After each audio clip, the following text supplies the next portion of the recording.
Cici, kesempatan anak-anak kodok rame di timeline kita. Ada si bapak petugas banteng. Ups.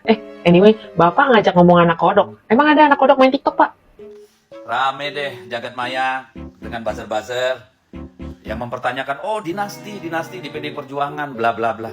Pak Deddy ini kan adalah orang yang lantang banget kalau misalnya komentarin apa yang disampaikan orang lain atau yang dilakukan oleh orang lain. Ya boleh dong, kita juga boleh ikut komentar dong tentang apa yang Pak Deddy sampaikan. Hidupin dong Pak fitur searchnya supaya kita lebih gampang komentarin, gak usah repot-repot download dulu dan manual kayak gini kan. Kalau memang berani mengomentari orang lain, harus berani juga dikomentarin oleh orang lain Pak. Aduh, kejadian di Banten itu sudah berbulan lalu, ya sudah melalui proses mahkamah internal dan keputusan di KPU. Oke, terjadi hal-hal yang tidak benar gitu. Akhirnya melalui mekanisme diputuskan ada pelanggaran-pelanggaran terkait pemilu. Clear itu.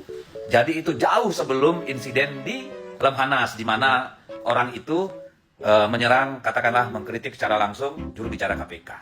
Jadi itu hanya panggung untuk mencari simpati publik. Kalau dipikir pakai logika, kalau bapak bilang si doi emang udah bermasalah dari berapa lama, kenapa doi masih ada di acara itu? Coba deh, pikir deh. Oke? Jangan tarik-tarik ke PDIP dong ya. Kalau diterusin nanti malah dia yang rugi.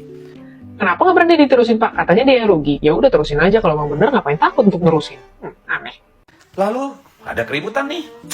Katanya Romi Soekarno, ya. Dinasti. Aduh, ngerti deh kita. Kagak, Pak, hidup. Lagian emang dinasti kan? Romi Soekarno itu cucu Bung Karno, anak dari Ibu Rahmawati yang pengurus Gerindra. Oke? Oke, Pak Romi Soekarno adalah anaknya Bu Rahmawati, yang juga adalah adiknya Bu Megawati.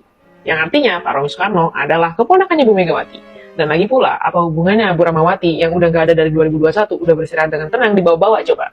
Ada kesepakatan secara politik dan dari hati ke hati dengan yang namanya Ibu Sri Rahayu. Pikirin secara logika, mana ada orang nyalek, repot-repot nyalek, keluar duit, keluar tenaga, keluar segala-galanya. Terus baru diajak ngomong hati ke hati, terus menyerahkan dengan mudahnya apa yang sudah diperoleh, kemenangan yang sudah diperoleh.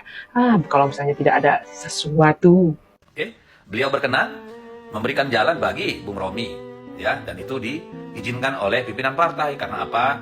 Karena dapilnya itu Blitar adalah makam Bung Karno ada di sana. Gitu. Yakin, yang mengizinkan ketua partai. Bukannya yang meminta ketua partai. Kan gak ada yang tahu. Yang bisa menjawab itu hanya kejujuran daripada si ketua partai sendiri. Itu udah disepakati. Terus kenapa bukan arteria dalan? Arteria dalan itu suaranya nggak nyampe. Oke? Jadi begitu Ibu Sri Rahayu menyerahkan kepada Romi Soekarno, ya otomatis karena ini adalah partai yang sangat ideologis, sangat solid, arteri dahlan tidak mengambil jatah itu. Ya Pak, saya paham yang solid gitu kan, yang solid buat keluarga itu kan Pak. Lagian gini ya Pak ya, saya juga udah dengar apa yang disampaikan oleh Pak Arteria Dahlan. Menurut saya apa yang disampaikan oleh Pak Arteria Dahlan itu sedikit kontradiktif dan klise. Kenapa? Karena ketika Pak Arteria Dahlan menyampaikan hal itu bertolak belakang semua dengan apa yang dia lakukan. Pertama, kalau memang seperti itu ya dari awal aja, gak usah nyalek sama sekali. Kenapa dia harus repot-repot buang uang, buang tenaga, buang waktu, berusaha meyakinkan masyarakat untuk diberikan keyakinan, kepercayaan oleh masyarakat untuk menjadi wakil rakyat. Dan ketika, walaupun dia sudah kalah, dia punya kesempatan untuk bisa menjadi apa yang dia upayakan dan usahakan itu, dia melepasnya begitu aja. Dengan alih-alih memberikannya kepada Royal Family. Oh, ini ada pernyataan darurat ya Pak ya? Tanya. Memberikan karena melayani Royal Family. Sehingga Romi Soekarno dilantik. Dan itu adalah keputusan yang hebat dari kader-kader PD Perjuangan gitu. Bukan kayak Simul gitu loh. Nggak setuju, gebukin nikam gitu kan. Kalau misalnya Anda menggambarkan bahwa Simul itu udah maksa, gebukin, nikam, nyeret, whatever you said about that. Ujung-ujungnya yang jadi hakim itu rakyat. Kalau yang nih, the Royal Family, rakyat udah kasih keputusan, malah dilanggar. Coba dong bayangin, melanggar keputusan daripada hakim. Parah itu, parah. Jadi kalau nggak tahu, gak usah sok jago. Saya menghilang karena pelantikan hari ini seharian. Dari tadi malam kita di karantina, oke? Bukan takut sama kalian, bacot-bacot dong. Pak Deddy, saya mah kagak nanya, Pak Deddy itu mau dikarantina kek, mau dikurung kek, mau dikungkung kek, mau dikentongin kek, mau dikubur kek. Maaf Pak, kelepasan. Itu mah terserahnya Pak Deddy aja. Tapi kalau misalnya ya, saya melihat apa yang Pak Deddy sampaikan sebagai seorang wakil rakyat, kayaknya Pak Deddy nggak cocok jadi seorang wakil rakyat. Karena dari tata krama aja, Pak Deddy nggak punya. enak aja ngata-ngatain orang-orang dongo. Siapapun yang nggak sepaham sama Pak Deddy, artinya Pak Deddy katakan mereka buzzer, dan mereka Pak Deddy katakan dongo.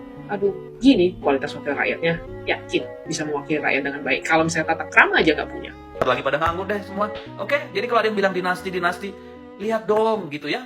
Ini partai siapa? Ini partai rakyat, ketua umum Ibu Megawati. Ada Romi Soekarno, ya seperti kader lain. Nyalek, silakan berproses dengan Ibu Sri Rahayu. Yada. Partai rakyat, he said. Tapi kalau saya melihatnya, menurut apa yang disampaikan Pak Arteria Dahlan, ini sih partainya Royal Family.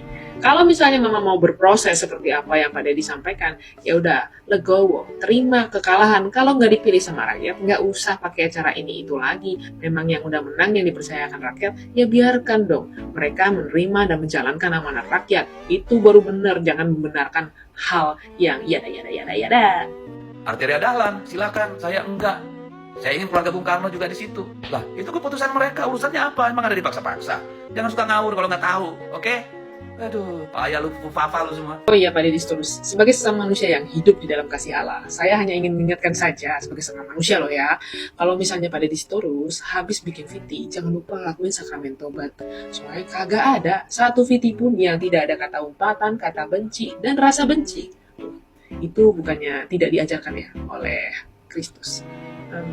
Ya udah, semoga Bapak selalu sehat dan selalu damai dan hatinya selalu dilapangkan dan hilang rasa benci dari hatinya Bapak.